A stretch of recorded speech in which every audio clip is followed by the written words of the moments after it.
Why Andrew's chaos could continue to haunt Prince William. And could Andrew's arrest lead to Prince Harry officially losing his titles?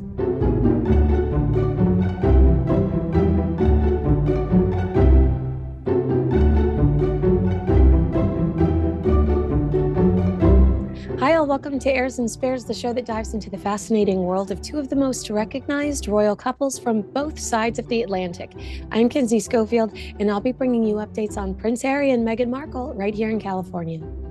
And I'm Rupert Bell, and I have to say it's not been a quiet week on the royal front, but I will be bringing you news on all that royal news that has an impact on the Prince and Princess of Wales. Well, let's talk about the BAFTAs first. This is kind of I do think we expected to see them. I don't think we expected them to look as glamorous and glowing. They looked beautiful. Catherine in that pink Gucci dress, she was a knockout, Rupert. And it was nice to see them continuing to show up when there is being so much mud being thrown at the royal family right now.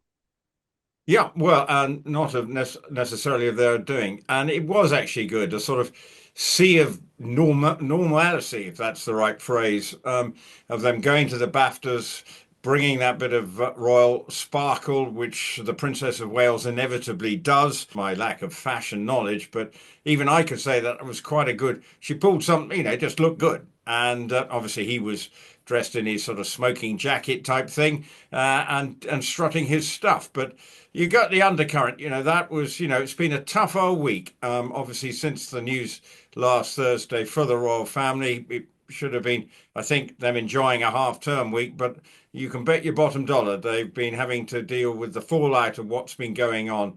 So I imagined the sort of 2 or 3 hours that there may have felt like a brief respite from all that's going on, and the news just continues to get sort of more and more, I think, frustrating maybe for him. It's just been an extraordinary royal week, and obviously, though, that BAFTA, good to see the Princess of Wales back out there, Kinsey, bringing that sparkle to it, because she's been missed when she wasn't there, but seeing her doing and looking as if she was enjoying herself despite everything. Now, I watched an interview with LBC, not very, LBC in general, I felt like wasn't very monarchy positive. I don't know the tone of LBC. Sometimes I do it, but I, this is the most I've ever invested in LBC, to be honest. There was a very obnoxious man on there that was like, "We owe Harry an apology." And I was like, the guy in the Nazi costume, sorry, not sorry. No, we don't. But I did see one historian that I slightly agreed with. I apologize for not remembering his name. He's a younger man, and he has a book about can the monarchy survive post Queen Elizabeth. And he said he felt like one of the things that the royal family should pull back on to survive is less of the celebrity, less of the Hollywood, less of the flashy stuff. And of course, I was agreeing with him, but then I was tickled pink to see Gucci pink, to see Catherine and William at the BAFTAs last night. But his argument was that they attract this kind of mental, like, breakdown attention, the kind that we saw on Thursday over Andrew, the entire world stopping, people camping outside of multiple police stations, cameras flashing in their pursuit of celebrity. And so that's the documentaries they're making, the King Charles with Idris Elba, um, uh, even the BAFTAs, I imagine, in some capacity. That's an interesting conversation to have. Do you, and we've seen Queen Camilla with a lot of celebrities. Dame Judi Dench is one of her besties, not Giles Brandwidth. I mean, do you feel like there's a legitimate argument there that they should be less Hollywood or less celebrity oriented and more sacred and unattainable? Well, if you go back, they never used to do documentaries. I mean, the first one was the royal family one, practically in 1969.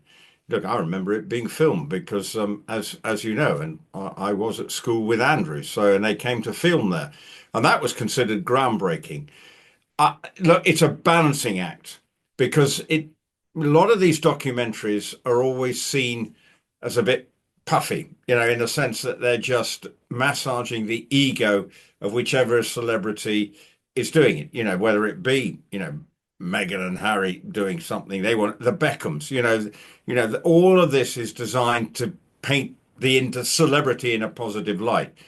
And that the same applies to when the royal family are doing some. We saw the documentary with Prince William when he was um, going around Windsor Castle, all in a positive light. It's a balancing act because then when you get negative stuff, if it all looks, sweetness and light, and then we get the dark side, which is what we've been getting this week, it's a difficult. But going to the BAFTAs, that is something that is promoting Britain and putting Britain on a global stage. That will have got more eyeballs to BAFTAs than all the other celebrities than who would have. Kylie Jenner sitting next to Timothy Chalamet. When people were like, Kylie's there, I was like, who cares? Catherine's there. That's all we care about. We just want to see Catherine. I mean, I did see some people criticizing William and Catherine for looking glamorous and being there. And I replied to them, this is literally their job. Like some of us have to clock in and go to work somewhere less glamorous, but their boss told them they had to show up somewhere and they're showing up somewhere. This is literally their job. So we can't criticize them for being at the BAFTAs. I think my just overall question was, do you think they need to lean in more to the mystery and less of the Eugene Levy interviews? Well, no, I think sometimes less is more on all stakes. We talked about it with Meghan and Harry. Less is more. Shut up. Please. Don't look to be craving. The royal family have got to get balancing act. But actually, at the same time, with all the negative stuff, they've actually got to show that they actually do have a positive impact, not only on a national sense, but on a global scale. And the whole point of the royal family is, to some extent, projecting Britain on the global stage. Now, this week, I don't know what it's going down like in America on the American news networks. You're the judge of that.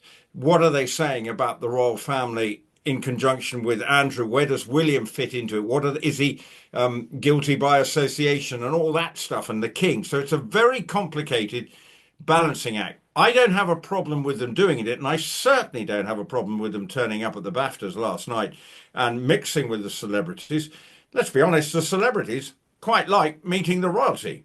It adds something to it. They're standing in the line, they have a chat and get on with it.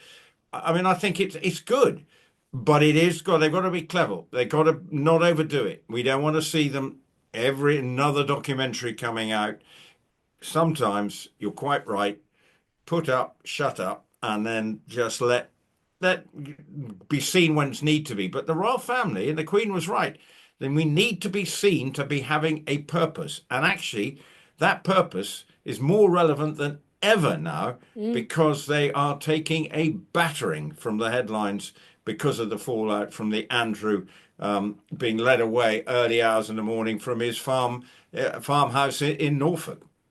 And tell my audience, because I have seen this conversation too, what's the point of the monarchy? My argument is that it's such a stabilizing center in the United Kingdom and the Commonwealth.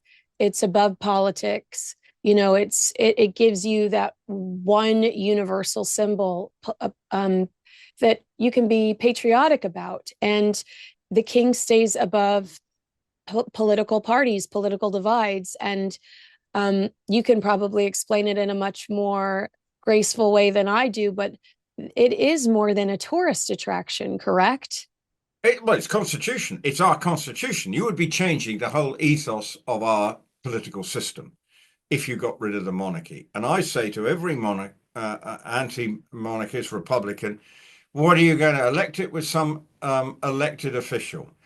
And do we want just another, what's that going to do to the tourist trade? The whole point, it's more than that. It is a projection of Britain. It gives us the rock, supposedly. Now, we live in very chastened political times all over the world. It is a febrile environment right now. And the royal family is just another established institution that is coming under scrutiny.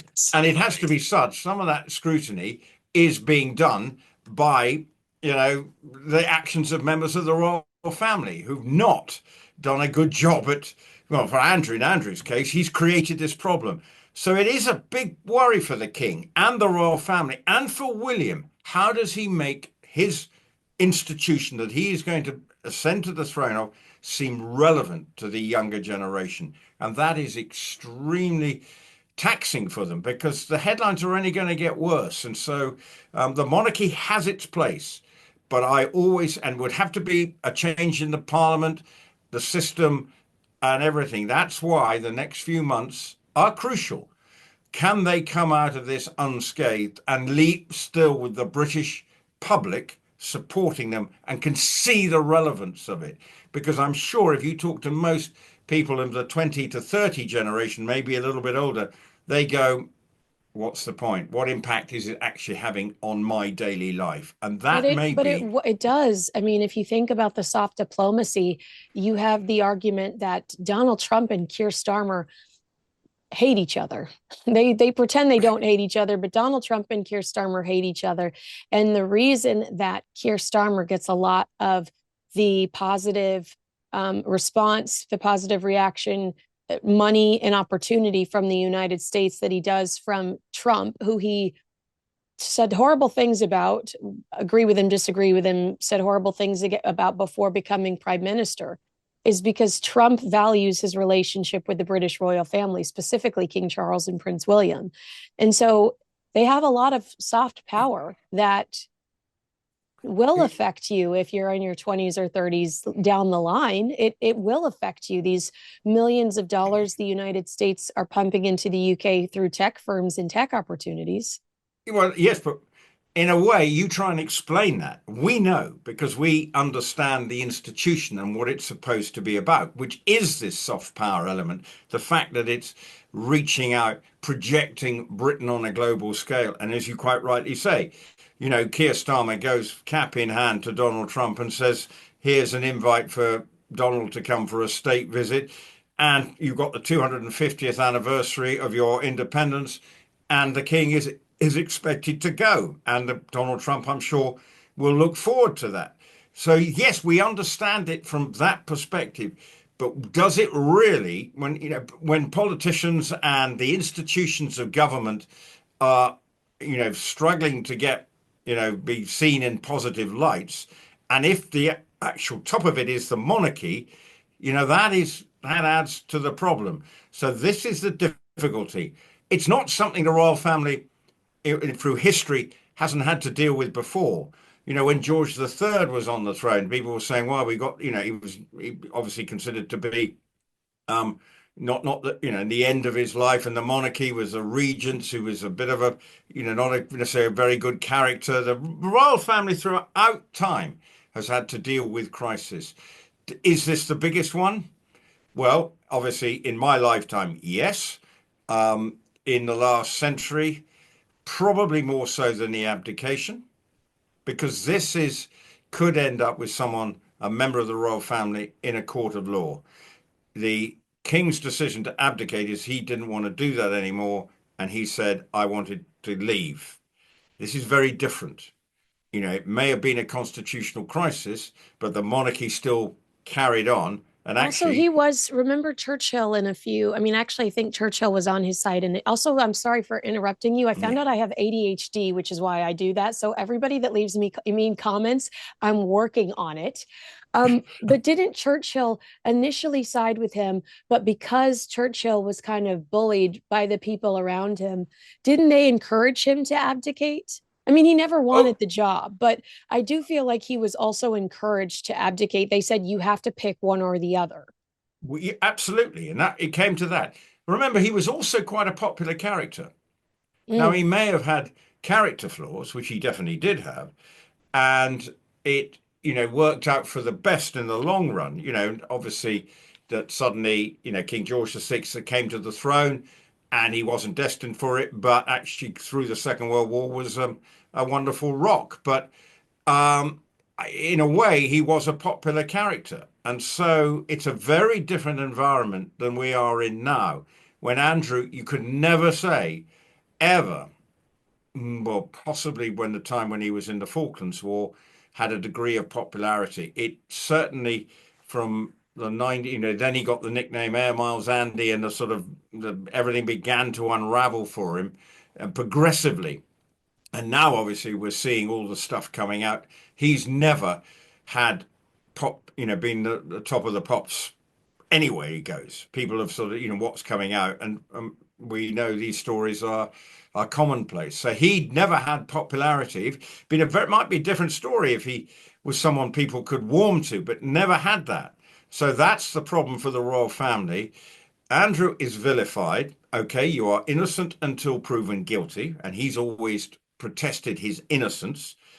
But as we've seen today, Lord Mandelson has been led away, arrested today in the last few moments, we've heard. Oh my gosh, you're kidding me. I did not Yeah. know that. No. He's just been led away and has been arrested. So obviously, you know, And what they, I made the point on over the weekend when doing TV that this had to happen inevitably, in my opinion, because with Mandelson and his partner, we can see that there is money being shared between Epstein and Mandelson's partner. So it felt a little more sinister in Mandelson's scenario than in Prince Andrew's scenario, because it felt like there was a monetary link.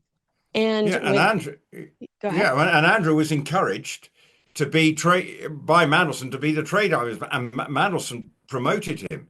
So if you look at the whole thing, where's the next stage? What happens to Andrew now? And then when we get it back to the nuts and bolts, then how do the royal family deal with that? Because if he is arrested and is then expected to appear in a court of law, what does that mean for the king? What does that mean for William? Because everything will come out. What then did they know about the Virginia Giuffre story and everything? And it's going to be really uncomfortable. But the Virginia Giuffre story is unrelated to this case, so that should not be discussed in a court of law. If this no, no, I agree, but it's complicated. Yeah. Because it's all about, it may be is he being arrested for financial irregular dealings and misuse of public office, which appears to be the case with Mandelson. What is it? Are there sex trafficking allegations and everything? So it's very complicated. So, and I'm no lawyer, I'm no policeman, so it's going to unravel. So for William, it will, and he wasn't quoted as saying, he not in a right place to watch Hamnet, whereas Princess of Wales was blubbing her eyes out watching it. I think she was probably blubbing her eyes about after the appallingness of the England rugby performance, of which she is patron of the RFU, who are absolutely walloped by Ireland. Then she sits down to watch Hamnet, so she's given herself a full-on emotional breakdown. I'm looking forward to seeing Hamnet because obviously it's filmed. It's all about Stratford upon Avon and Shakespeare. From obviously, I live just about 10 miles away. So in many ways, it's been the most extraordinary week. I mean, this whole Andrew saga has just. I don't know whether you feel it. I do. I just go, what next? And you go, oh my God, where's this going to end? And will it end in a court of law? And as you say, for the monarchy, this will be their biggest crisis. I'm not saying since William the Conqueror, but ascended to the throne in 1066. But this is, the way politics works now. This is going to be, and people on social media and the court of public opinion is pretty noisy. The extremist side, the middle ground doesn't tend to be able to put its head above the water. The sort of more reasoned, nuanced approach. So it's going to be rough waters for the royal family, and I hope William has the mental strength to deal with what comes at him, because he's been talking quite a lot about mental health, and I think he's going to need all pump the brakes. We'll get there in a second. Yeah. But In a way, you've given me the perfect segue. You've given me the perfect segues. Hey, ladies, if you've been feeling exhausted, anxious, foggy, or just not like yourself no matter what you try, and your doctor brushes it off as a normal part of aging, you're not crazy. you're being ignored. The medical system has been far too dismissive of women's hormonal health for far too long. Joy was created by a woman who lived this frustration firsthand during perimenopause and decided women deserved better. Every Joy Lab includes a consultation with a licensed clinician who specializes in women's hormones, a real expert who explains what's actually happening in your body. Many doctors also never mention that testosterone is a critical hormone for women, influencing energy, mood, metabolism, and confidence. Yet, it's rarely tested.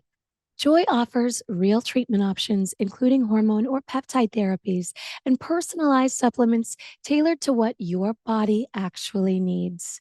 For a limited time, you can add a 60-day supply of their estrogen face cream for just $1 with clinician approval. Stop guessing and start getting answers. Go to joyandblokes.com/Kinsey and use code Kinsey for 50% off your labs and 20% off all supplements. That's joyandblokes.com/Kinsey, code Kinsey for 50% off your labs and 20% off all supplements. Joy and Blokes, healthcare that actually listens to women. So let's talk about this story from the BBC. Andrew is Prince William's problem too, and it makes his future job harder. According to the BBC, Prince William and his uncle Andrew have never been close, far from it. One source who's known Prince William for decades told the BBC, William might be the change maker the country needs, but he won't want it forced on him this way. We're seeing lots of conversations about the current king abdicating for William. And I think that this is this source saying that's not what William wants. Andrew is forcing it on him because the public want more from the royal family. The source says, while the recent events involving Andrew are deeply, deeply troubling, we must keep perspective. One individual's grave wrongdoing does not define the entire royal family, nor does it diminish the countless contributions they have made to our nation. The BBC author says, my sense is that the palace unquestionably gets the mood and understands the jeopardy, but are they publicly showing that they understand that mood well enough and answering the questions that have gone unanswered? There should be no doubt where the king's heart and mind is on the matter. I do feel like I know where it is. When I asked another source how big a crisis this was, they said only time will tell. It needs to be judged over the calm passage of time, and the response will be the issue, not the headlines. When it is Prince William's time, he will inherit a crown where deference is diminished, privilege is poured over, and financial accountability is scrutinized hard. He will want to ensure his own children have a purpose in life, an understanding of their role in public service. And he will want the poor judgments of his uncle confined to the royal archive. That's a tough ask if we just are judging by today's headlines. Well, the headlines, they get more and more lurid, more and more sensational. Even when people are putting up pictures in the Louvre of the Duke of York and Andrew coming out arrested, as they have done, mocking up something. This is a global news story, and this revered institution is taking a battering. So for William, this will need, great support from his wife, just to say, steady hand on the tiller. We've just got to be seen to be trying to do the right thing. Of course he's in the family, but that doesn't mean you have to get on with that person. And, we saw that picture at the Duchess of Kent's funeral, when they stood together, and you could see William was thinking, I don't want to be standing here. Yeah, his body was rejecting it. Yeah, he definitely was giving it the, I'm moving out of here. So we know there's no love lost, but it's really because the king's, unfortunately, his reign is going to be defined by this, whether he wants it or not. This is, yet here he is battling cancer and trying to, navigate through those difficult waters. And at the same time, his institution that he's now in charge of, and where he wanted to try and enjoy his time and make it something that was fit for purpose for his son to ascend to the throne, is now as feeling as weak and as, you know, out of kilter. And that's why William does need to find a way to connect with the younger generation to make sure that they think this institution is good, is right for Britain. Well, whoever's in power still value having a monarchy over their shoulder as the head of state.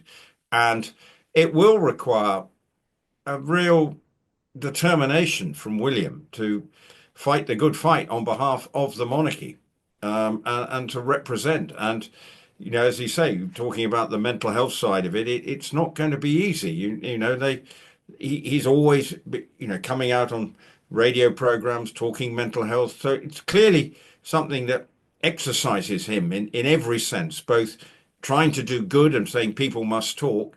Well, he has to find a way to keep talking to people to help him to make sure that he is the face of the new monarchy, that he is the one that can give the energy. And that's what it will require to ensure that the royal family continues to be fit for purpose for this country and projecting what this country is about. Because at the moment, it's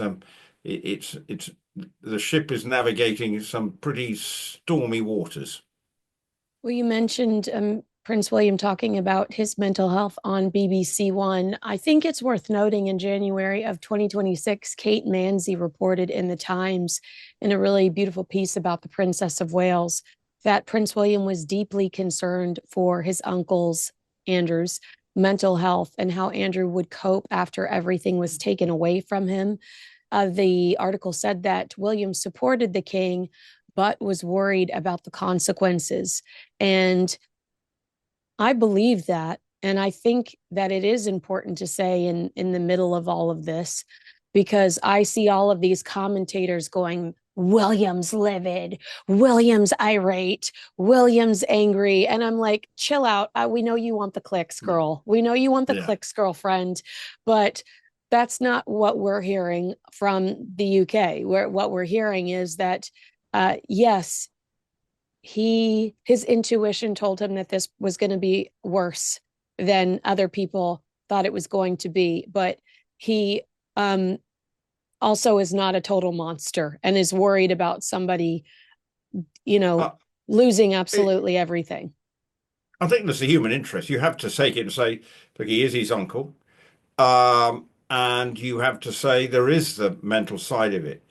But at the same time, the due process has to be conducted by the police and the people investigating it. And the royal family have got to say, we will allow the due process and the court of law to determine whether he is guilty or innocent. And if that is the case, then it will be the chance for Andrew to prove his innocence, which he's always said, which is fine. But it is a tough one because we can see that when you have been living in this sort of privileged world, and Andrew loved the privilege and loved the largesse of it, and would, you know, was, you know, all consumed. You know, why did he need to live in a 30-room house? You know, he didn't need to live in there. But unfortunately, he had ideas so above his station, even, you know, being a member of the royal family. So I think Andrew's brought most of this on himself, but I do understand from a human interest point of view, you don't want him to do something stupid. You know, and I think that, you know, because it is a huge fall from grace, and that photograph that we saw summed it up, you know, slouched in the back of a car, having been dragged away, you know, and you read reports suggesting, you know, you can't arrest me, you can't do this and I'm all the this Queen's sort of, second son. you know, and all this, you know, okay, how do we know that? I don't know. This is all probably easy stuff to write. But I'm pretty sure he will be, as you know, he thought he was probably above the law, but he's Yeah, no I think longer. that Now he he's thought that the ultimate punishment was being shipped off to Sandringham. yeah, Like and that was the worst thing that could happen. Yeah, and he's Andrew Mountbatten Windsor, so he's just like me or anybody else. He is subject to the laws of the land and there's no royal protection. And I think that's very important that in terms of the way this plays out, that the royal family are honest, straight up, and allow the due process to take place and at no stage are seen to say brush things under the carpet. And I'm sure William won't want that, because he knows that if that is the case, then the royal family will look like any other corrupt organization that's out there. Well, talk Just to me about what he said during the BBC One interview, because it got a lot of really positive feedback. This was the day before Andrew was arrested, so that the story was buried by those salacious headlines, but a pretty vulnerable conversation where, I mean, one thing that stood out to me was, and very relatable, is he said, you need to teach yourself to be able to consume someone else's problems. Like if somebody needs to talk to you about what's going on with their mental health, you have to figure out how to be able to consume them without driving yourself crazy trying to fix them, which I thought was very well. I thought it said a lot about his character, but I can relate to that. If somebody tells me a problem they have, like, I'm immediately like, how can I solve that for you? Even though it's just going to exhaust me in the process. Or, I always take on other people's problems. And it sounds like he did. He said, I listen to people talk about what's going on in their lives, and I walk away devastated, like consumed over that. And so he said sometimes it's just being able to just be that ear and not taking on all of those problems. And I thought that told us a lot about who he was. Well, I think one of the things that he seems to advocate, and I think it's a pretty good way about going, is you've got to be a listener, and you've got to learn to listen and just be an empathetic voice. And that's what I think he's saying, and saying you've got to learn. And if someone wants to talk, let them, and then be there. And not necessarily, you're not going to have a cure necessarily, but sometimes an outpouring can actually clear that person's mind. And I think that's what he's also saying. But he also saying, even someone like him, I need to find the space to also, when I'm feeling, browbeaten by the set of circumstances, and it is having an impact on his mental well-being. And when you think what he's had to go through on a personal level, forget the wider constitutional issue that he's having to deal with now. As we've said, wife and father dealing with cancer, so he's had to deal with that. Now he's got the added burden of saying, right, he knows that in many ways, and the way he just has to read it, the fate of when you're reading out an article about the fate of the monarchy rests on his shoulders. And this is an historical burden. I don't want to overplay it, because you can say this has been, the monarchy has been going since, what are we now? We're nearly, 2026, nearly 1,000 years. You think about it. We're 40 years short of when, 960 years. It was when William ascended to the throne, and we've had a monarchy except for 11 years period when Cromwell was in charge. And right? he was basically the self-appointed monarch. Yeah, well, he was a parliamentary system. He got rid of, Charles I was sent packing, and then but he didn't last long, because back comes King, because the public didn't want that system.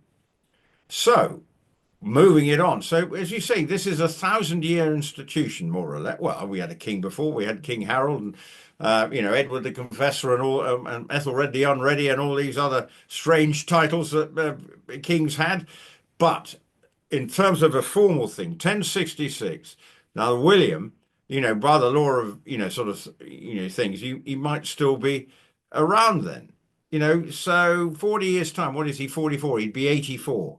43. So he could still be around and alive then when we reach 1,000 years. But he knows he's got to have the energy when he comes to the throne to give it all. And that means he's got to be mentally strong. So I think what he's been saying, it's not a cry for help, but it's saying, I don't think I can do this on my own. I need people. So it's sort of like maybe it's a way of him sort of speaking to the public, sort of a bit of therapy for himself, that it's not just about listening to other people. He also needs to be listened to as well. That's sweet to think about. That, I mean, I felt like I got to know him a little bit better through that interview, and I liked the person that I was seeing, and I felt like he was very sincere.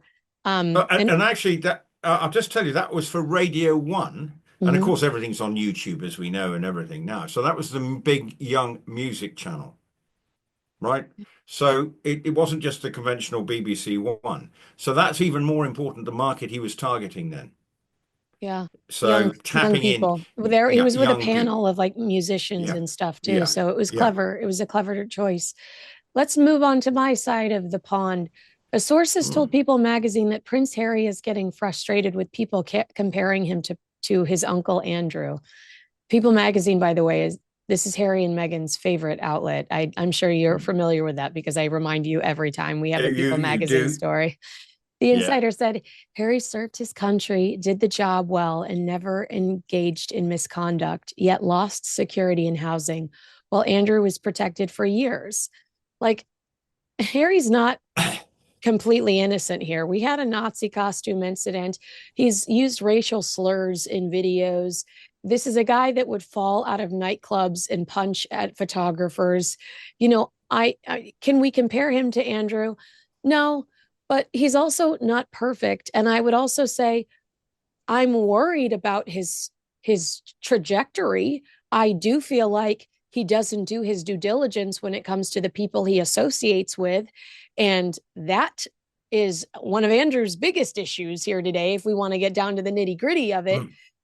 Harry needs to be more careful about who he lets into his circle and who he surrounds himself with, because, you know, if the Epstein fallout should have taught him anything, it's that your circle reflects your character. And he's running around with Tyler Perry, accused of sexual harassment. Tyler Perry says he's innocent. Chrissy Teigen, who bullied children online while telling people that they need to protect their children from online bullies.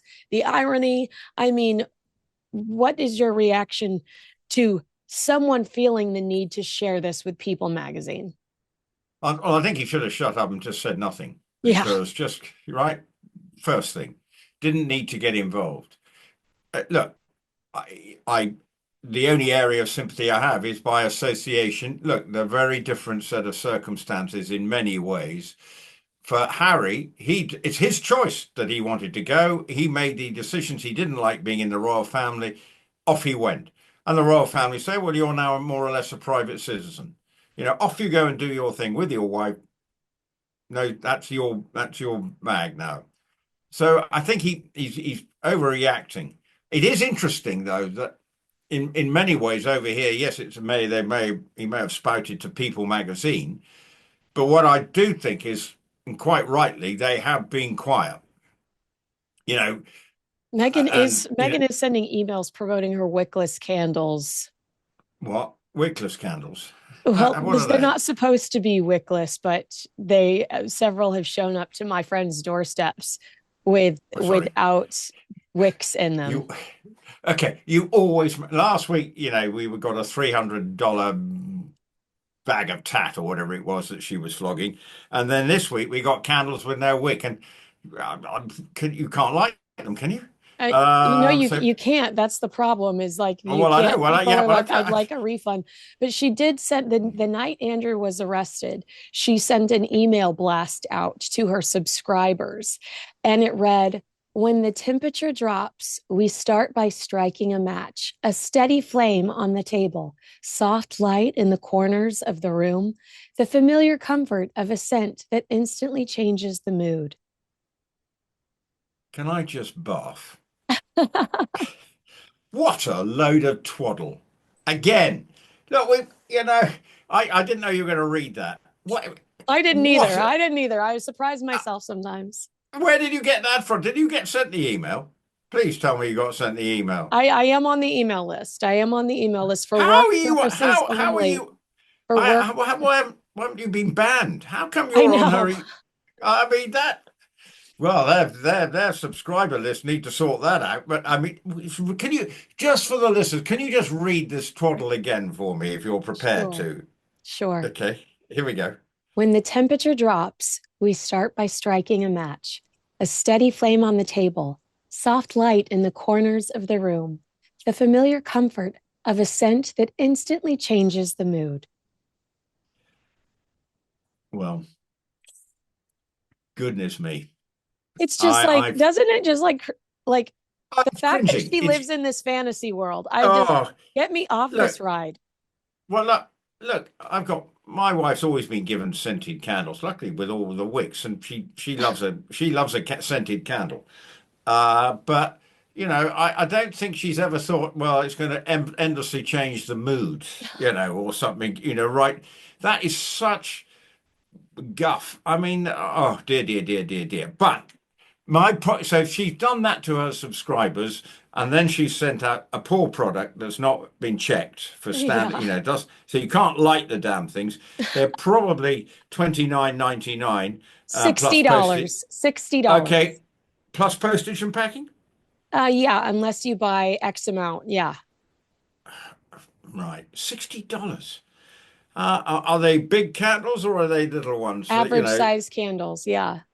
Oh my God. Anyway, $60 just feels a rip-off to me anyway. It is, especially if But you can't light the sucker. Yeah. well, yeah, if you can't, well, yeah, if you can't, then you're well and truly in trouble. So, I mean, actually, but my more serious point is at least, well, And the they went Princess to of the All-Star game. Don't forget about them oh, going to the All-Star game. well, we saw that, but that's before Andrew was arrested. I had my piece about that It last week, was, and but then it was when the DOJ drop was happening. So it was still, there was still royal oh news, yeah. But this week they've been a bit quieter because since Thursday, and actually, when we looked at Princess of Wales at the BAFTA ceremony, that's how to turn up in a dress, Yeah. as opposed to that thing that Meghan turned up, where the train stretched from here to eternity. Was the most hideous thing. If you're going to turn up, make sure you can pull off what you're wearing. And the Princess of Wales, okay, it may have been a high-end Gucci dress, but for something like that, you've got to go bells and whistles. But look as if you can pull it off. Meghan didn't pull that off at all. But at least they've been quiet, and that she hasn't tried, to do Instagram posts or something and sort of look at me. Everything is fantastic still in our Californian idyll. So that is some saving grace, I think.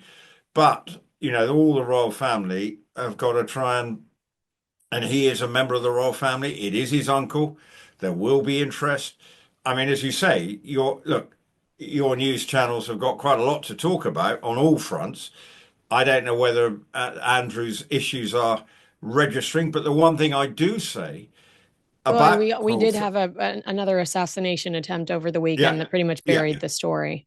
well, which is yeah, and clearly there's a lot going on, but where I think with the Epstein file at the moment is it does seem that we've got in this country two people who are being fully investigated, whereas from an outsider looking in, I don't really understand what is going on within the Epstein files revelations and whether anyone is being. So you just feel that they've got their victim, and it's Andrew, and the British people are investigating it, quite rightly so. But sometimes you feel that Andrew is the low-hanging fruit when it comes to this, But and this is also, creating don't you think to yourself, like, Andrew, why did you allow yourself to be the useful idiot? Because you leaned into this debauchery, because you liked having 26-year-old Russian girls running around Buckingham Palace.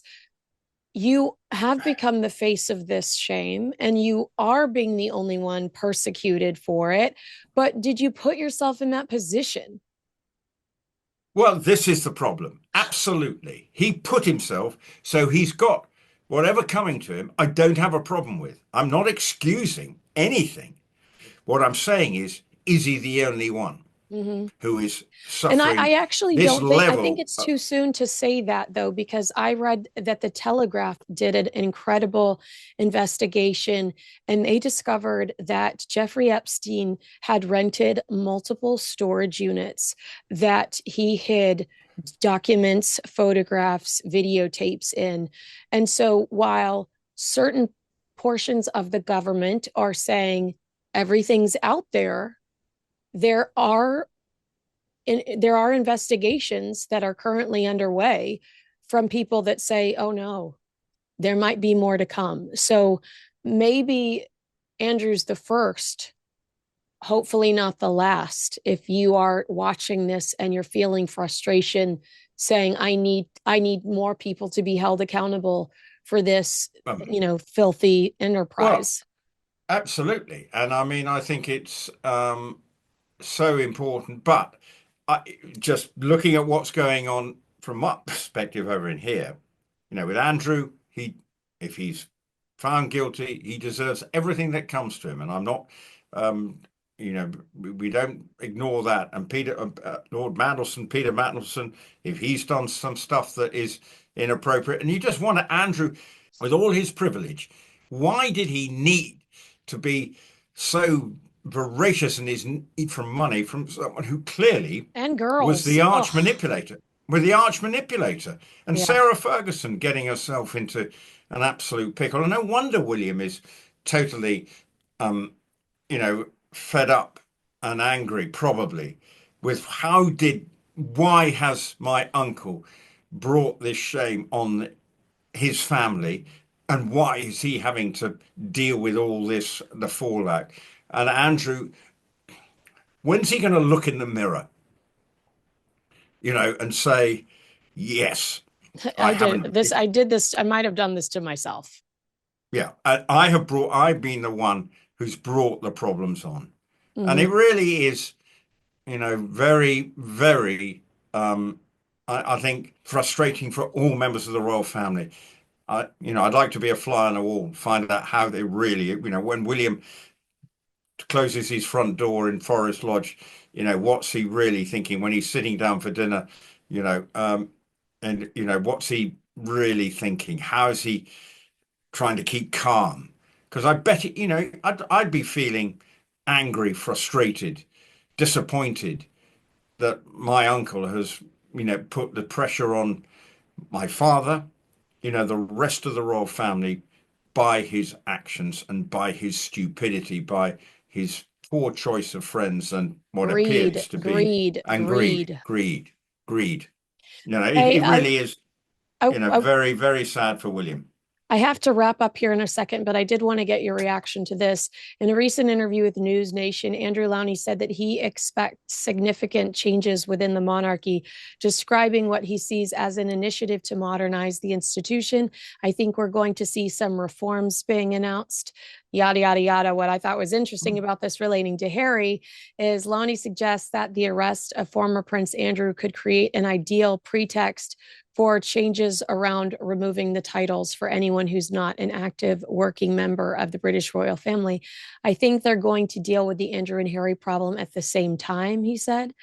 It also emerged, that Harry was resentful of being Yeah. compared to Andrew. So what is your reaction to the idea that they could just be like, you know what, to make everything cleaner and less complicated, Beatrice, Eugenie, Harry, Meghan, Andrew, your titles are I, gone. if they're not working roles, it may not be the titles, but maybe taken away from the line of succession. Well, that has to You be know, done through legislation that the royal family all this has to be done through legislation. Well, technically, Okay, they can. if they could take away Harry and Meghan's titles in the same way they took away Andrew's. Yeah, they could, and I don't see that as a problem. You But don't think they should, or what? no, I don't disagree. But I think the king, it's going to be a big leap for him to do that.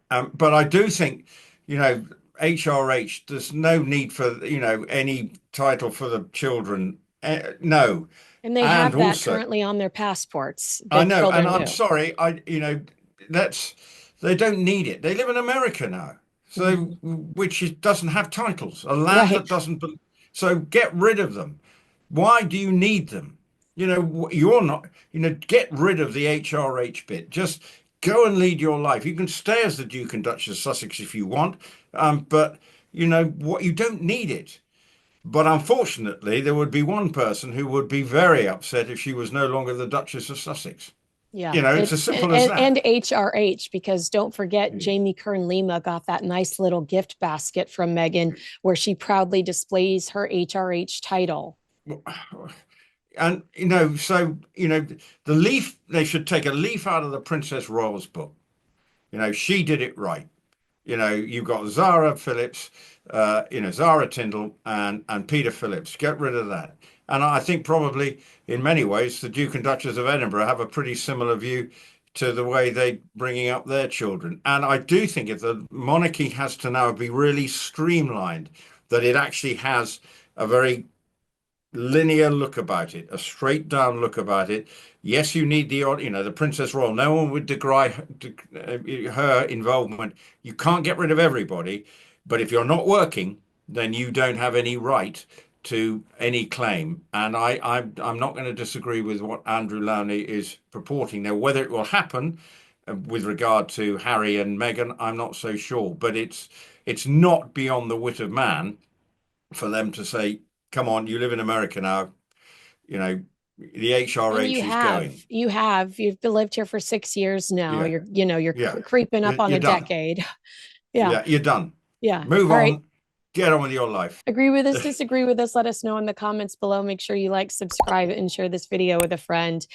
Rupert Bell, I'll see you again next week. Thanks so much for tolerating my lack of voice. It's coming in slowly but surely. Well, I think it's a little better than last week, but the trouble is, you and I have done an awful lot of talking, not only in this hour, but over the last 3 or 4 days. So there's no rest for the wicked. So go off and do another job for somebody else. But anyway, happy days, Kinsey. Hope your voice is better next week. Thank you. We'll see you again soon. Thanks, everyone.